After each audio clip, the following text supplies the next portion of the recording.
लड़की पहली बार बिना अंडरवियर के सो रही थी, लेकिन जब वो गहरी नींद में थी तभी कोई उसका ब्लैंकेट खींच लेता है, जिससे उसकी आंख खुल जाती है। जैसे ही वो चेक करने के लिए उठ रही थी तभी कोई उसके बालों को पकड़कर बेड पे पटक देता है। ऐसा करने वाला कोई और नहीं बल्कि लड़की का पिता था। लड़की अपने पिता से पूछती है कि क्या हुआ, लेकिन उसके पिता कोई जवाब नहीं देते और अपनी बेटी के शरीर को गंदी नजर से देखते हैं। फिर वो अपने सर को नीचे करके अपनी बेटी के चेहरे को देखते हैं और बड़े अजीब तरीके से बोलते हैं कि मेरी बेटी कितनी बड़ी हो गई है। लड़की डर कर कांपने लगती है। पिता अपनी बेटी के बालों को छोड़ देते हैं और उसके चेहरे को छूने लगते हैं, जिससे लड़की डर कर रोने लगती है। लड़की सोच रही थी कि उसके साथ ये क्या हो रहा है, लेकिन तभी उसके पिता वहां से चले जाते हैं। अगली सुबह उस लड़की की माँ खाना बना रही थी। उस लड़की का नाम मैरी होता है, जो सोचती है कि मेरे साथ जो कल रात को हुआ क्या मुझे अपनी मॉम को बताना चाहिए। तभी उसकी बहन सीढ़ियों से नीचे आती है और उसका भाई टेबल पर आकर बैठता है। तभी उसके पिता भी वहां आ जाते हैं और वो ऐसा बिहेव कर रहे थे जैसे कि कुछ हुआ ही ना हो। तो मैरी अपने पिता को देखती है और सोचती है कि वो कल रात उसे कैसे देख रहे थे और आज सुबह वो एकदम नॉर्मल है। मैरी अपनी टेबल से उठती है और वहां से चली जाती है। तभी उसकी मॉम खाना टेबल पर जोर से पटकती है। यहाँ किसी को भी कुछ भी समझ में नहीं आ रहा था कि क्या हो रहा है। मॉम बड़ी ही अजीब तरीके से खाना खाती है, जैसे कि उन्होंने कई दिनों से कुछ भी खाया पिया ना हो। मॉम को ऐसा देखकर सब डरने लगते हैं। मैरी का छोटा भाई मुंह से खाना उगल देता है और कहता है कि खाने में बहुत नमक है। तभी मॉम उसी खाने को उठाकर पागलों की तरह खाने लगती है। आखिर इस फैमिली के साथ क्या हो रहा है? जब से ये लोग नए कॉटेज में शिफ्ट हुए हैं उनकी लाइफ में अजीब अजीब सी घटनाएं हो रही हैं। उनके पड़ोसी कभी उनके यार्ड में अजीब स्टैचू लगा देते हैं, तो सुबह कोई उनके घर के सामने मरा हुआ जानवर लटका देता है और हर रात पिता अपनी बेटी के साथ अजीब अजीब सी हरकतें करता है। मॉम सुबह जानवरों की तरह खाना खाने लगती है। वो अपने खाए हुए खाने को अपने बेटे को खाने को बोलती है, लेकिन बेटा वो खाना नहीं खाता और वो अपने डैड की तरफ देखता है तो डैड कहते हैं कि अगर तुम नहीं खाना चाहते तो मत खाओ। ये सुनकर मॉम डैड को गुस्से से देखती है और खाने को टेबल पर फेंक देती है और फिर प्लेट्स को नीचे फेंकती है। बच्चे बहुत डर जाते हैं। मॉम उन पर चिल्लाने लगती है। वो अपने बेटे से कहती है कि जो मैं बनाती हूँ वो चुपचाप खा लो। वो इतनी जोर से चिल्लाती है कि उसका बेटा डर कर रोने लगता है। उन्हें समझ नहीं आ रहा था कि ये क्या हो रहा है, लेकिन अभी तो बस ये शुरुआत थी। मैरी 100 डिग्री के गर्म पानी से नहा रही होती है। तभी कोई उसके पास आकर खड़ा हो जाता है। जब वो शीशे को साफ करके देखती है तो डर जाती है। उसकी ट्विन बहन उसे डरा देती है, लेकिन उसकी बहन उससे मजाक कर रही थी। तभी दोनों अपने अपने कमरे में चली जाती है। मैरी की बहन मैरी को बताती है कि कैसे उसके डैड रात को उसके कमरे में आकर अजीब अजीब सी हरकतें करते हैं। मैरी को यकीन नहीं होता कि ये सब उसकी बहन के साथ भी हो रहा है। तभी उसके डैड वहां पे आ जाते हैं। वो दोनों जो भी बात कर रही थी डैड ने सब कुछ सुन लिया था। डैड उनसे कुछ पूछने लगते हैं। तभी वो एक चाकू निकालकर उन पर अटैक कर देते हैं। मैरी उन्हें धक्का देकर मारकर गिरा देती है। अब दोनों बहनें वहां से भागने लगती है।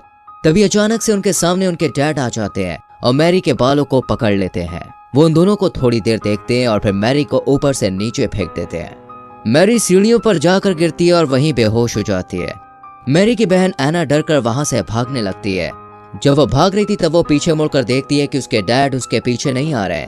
डैड स्टोरेज रूम में जाते हैं और वहां से एक बड़ा सा हथौड़ा लेकर बाहर आते हैं। दूसरी तरफ मैरी को होश आता है और वो अपनी बहन को ढूंढने लगती है। तभी अचानक से उसे ऐसा लगता है कि उसके पीछे कोई है।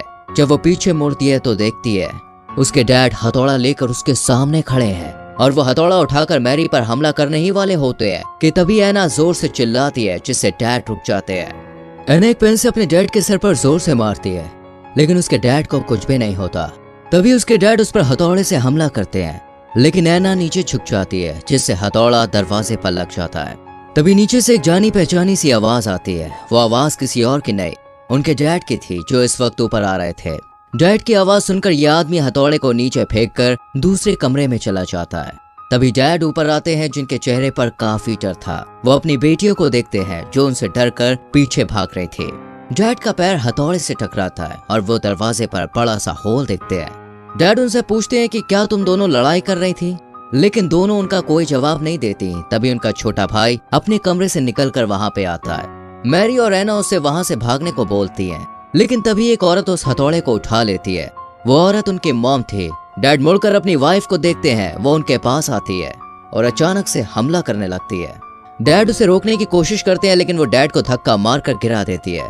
यहाँ मॉम बहुत ही मिस्टीरियस सी स्माइल करती है और टूटे हुए कांच पर पैर रखकर रूम में चली जाती है। ऐसा लगता है कि उन्हें कोई दर्द ही ना हो रहा हो। तभी फिर से नीचे से एक औरत की आवाज आती है। वो और कोई नहीं बल्कि इनकी असली मॉम थी। वो ऊपर आती है और सबसे पूछती है कि यहाँ क्या हो रहा है, लेकिन सब उनसे डरने लगते हैं। डैड डरकर रूम का दरवाजा खोलते हैं, लेकिन रूम के अंदर कोई नहीं होता। पर डैड फ्लोर पर पड़े हुए हैमर को देखते हैं। यह मॉम अपनी बेटियों के पास जाती है और उनसे पूछती है कि क्या हुआ, लेकिन एना और मैरी अपनी मॉम से डरने लगती है। अगले दिन डैड अपने भाई को घर बुलाते हैं। उसका भाई चर्च का फादर होता है। फादर उनके घर में आता है। फादर उन्हें ऐसी ही अजीब घटनाओं के बारे में बताने लगता है, लेकिन बड़ा भाई एक नास्तिक था। उसे इन सब चीजों पर विश्वास नहीं होता है। रात को सब डिसाइड करते हैं कि वो सब एक साथ एक ही कमरे में सोएंगे। आधी रात को छोटे बच्चे को टॉयलेट आती है और बिना किसी को वो परेशान किए अकेले बाथरूम में चला जाता है। तभी सेम दिखने वाला बच्चा रूम में आता है। वो बच्चा एक चाकू उठाता है और अजीब सी स्माइल करता है और चाकू को नीचे ले जाता है, पर वो उसे रख देता है। वो लड़का फादर को नहीं मारता। यहाँ ऐसा लगता है जैसे उसे किसी चीज ने रोक दिया है। तभी फादर अपनी आंख खोलते हैं। फादर की वजह से सब आराम से रात को सोते हैं। फादर जानते थे कि वो अकेले इस चीज से नहीं लड़ सकते, इसलिए वो अपने सीनियर से हेल्प मांगते हैं। सब सीनियर बैठकर बात करते हैं कि आखिर इस फैमिली के साथ हो क्या रहा है, और वो सब एक्सोर्सिज्म करने का प्लान बनाते हैं। ये फादर बहुत ही पावरफुल होता है और बहुत सारे फॉलोअर्स भी होते हैं इनके। शाम को फादर की टीम उनके घर जाने के लिए निकलती है, लेकिन रास्ते में एक कौवा उनकी गाड़ी के कांच पर हमला करके उसे तोड़ देता है, जिससे गाड़ी का बैलेंस बिगड़ जाता है और गाड़ी एक गड्ढे में जाकर क्रैश हो जाती है। दूसरी तरफ डैड अपनी बेटी मैरी को बेड से बांध देता है। मॉम उसे ऐसा करने से मना करती है, लेकिन डैड उन्हें समझाते हैं कि ये सब ठीक करने का यही एक रास्ता है। देर रात को फादर खून से लथपथ उनके पास आते हैं और सबको बताते हैं कि सभी फादर मारे जा चुके हैं। अब जो भी करना है हमें ही करना है। मैरी को बेड से बंधा हुआ देखकर वो कुछ करना चाहते थे, लेकिन उन्हें डर लग रहा था, क्योंकि लास्ट टाइम जब उन्होंने एक्सोर्सिज्म करने की कोशिश की थी तो उस शैतान ने फादर की पूरी फैमिली को मार दिया था। उनको डर लग रहा था कि फिर से ऐसा कुछ कहीं ना हो जाए। अगर ऐसा हुआ तो वो अपनी भाई की फैमिली को भी नहीं बचा पाएंगे और इस बात का पछतावा उसे पूरी जिंदगी रहेगा। उसका भाई अपने घुटनों पर बैठकर उससे भीख मांगता है कि वो कुछ करे। उन्हें इस शैतान से लड़ना ही होगा, वरना शैतान सभी को मार डालेगा। फादर कैंडल जलाता है और मैरी के ऊपर होली वाटर छिड़कता है। मैरी होली वाटर की वजह से चिल्लाने लगती है। उसे समझ में नहीं आता है कि ये क्या हो रहा है। फादर मैरी के सीने पर एक क्रॉस रख देता है और वो एक वुडन स्टिक से मैरी को मारने लगता है। मैरी दर्द से चिल्लाने लगती है और पूछती है कि वो ये सब उसके साथ क्यों कर रहा है। फादर डैड से पूछता है कि क्या वो ये सजा जारी रखना चाहता है। डैड मैरी के पैर को पकड़ लेता है, जिससे कि वो हिल ना सके। मैरी यहाँ जोर जोर से रोने और चिल्लाने लगती है। फादर उस छड़ी से मैरी को मारता ही जाता है। ये देखकर उसके डैड रोने लगते हैं। फिर फादर दूसरी वुडन स्टिक निकालता है और उससे मैरी को मारने लगता है। मैरी दर्द के मारे बेहोश हो जाती है और वहीं दूसरी तरफ जहां एक्सीडेंट हुआ था वहां पुलिस की टीम जाती है और जैसे ही वो फादर की टीम को गाड़ी से निकालती है, गाड़ी में ब्लास्ट हो जाता है। उन सभी फादर्स में डैड का भाई भी बेहोश होता है। मतलब कि ये आदमी मैरी का अंकल नहीं बल्कि खुद शैतान है, जो मैरी को लगातार मारे जा रहा है। तभी मॉम को और बर्दाश्त नहीं होता। वो कहती है कि ये कोई एक्सोर्सिज्म नहीं है, इससे तो मेरी बेटी मर जाएगी। वो फादर को पकड़ लेती है, जिससे कि वो मैरी को मार ना सके। वो अपने हस्बैंड को देखती है और उससे कहती है कि हम अब और नहीं कर सकते, इससे अच्छा होगा कि हम सब एक साथ मर जाएं।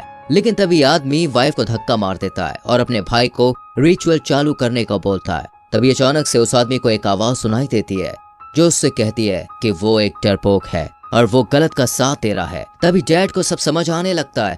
वो अपनी वाइफ का गला दबाने लगता है, जिसे देखकर फादर डरावनी से स्माइल करता है। वाइफ एक कांच के ग्लास को उठाती है और अपने हस्बैंड के सर पर दे मारती है। आदमी अपनी वाइफ को दीवार पर पटक देता है, जिससे कि उसे बहुत चोट लगती है। हस्बैंड अपनी वाइफ को अपनी आंखों के सामने मरता हुआ देख रहा था।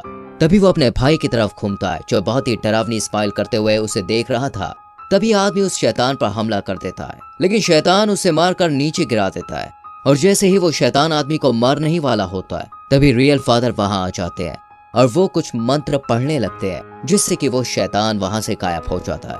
मैरी बुरी तरह से जख्मी हो गई थी। वो स्टोरेज रूम की तरफ जाने लगती है और अपने डैड की तरफ देखकर उनसे पूछती है कि आपने मुझे इतनी देर तक मार खाने क्यों थी। तभी फादर एक मिरर मैरी के सामने रखते हैं, जिससे मैरी की बॉडी से शैतान निकलकर बाहर आ जाता है। फादर उस शैतान को अपनी बॉडी के अंदर ले लेता है और अपने भाई को उसे मारने को बोलता है। भाई एक टूटे हुए क्रॉस को उसके सीने में घुसा देता है, जिससे फादर और वो शैतान दोनों मर जाते हैं। और ये मूवी दोस्तों यहीं पर खत्म हो जाती है।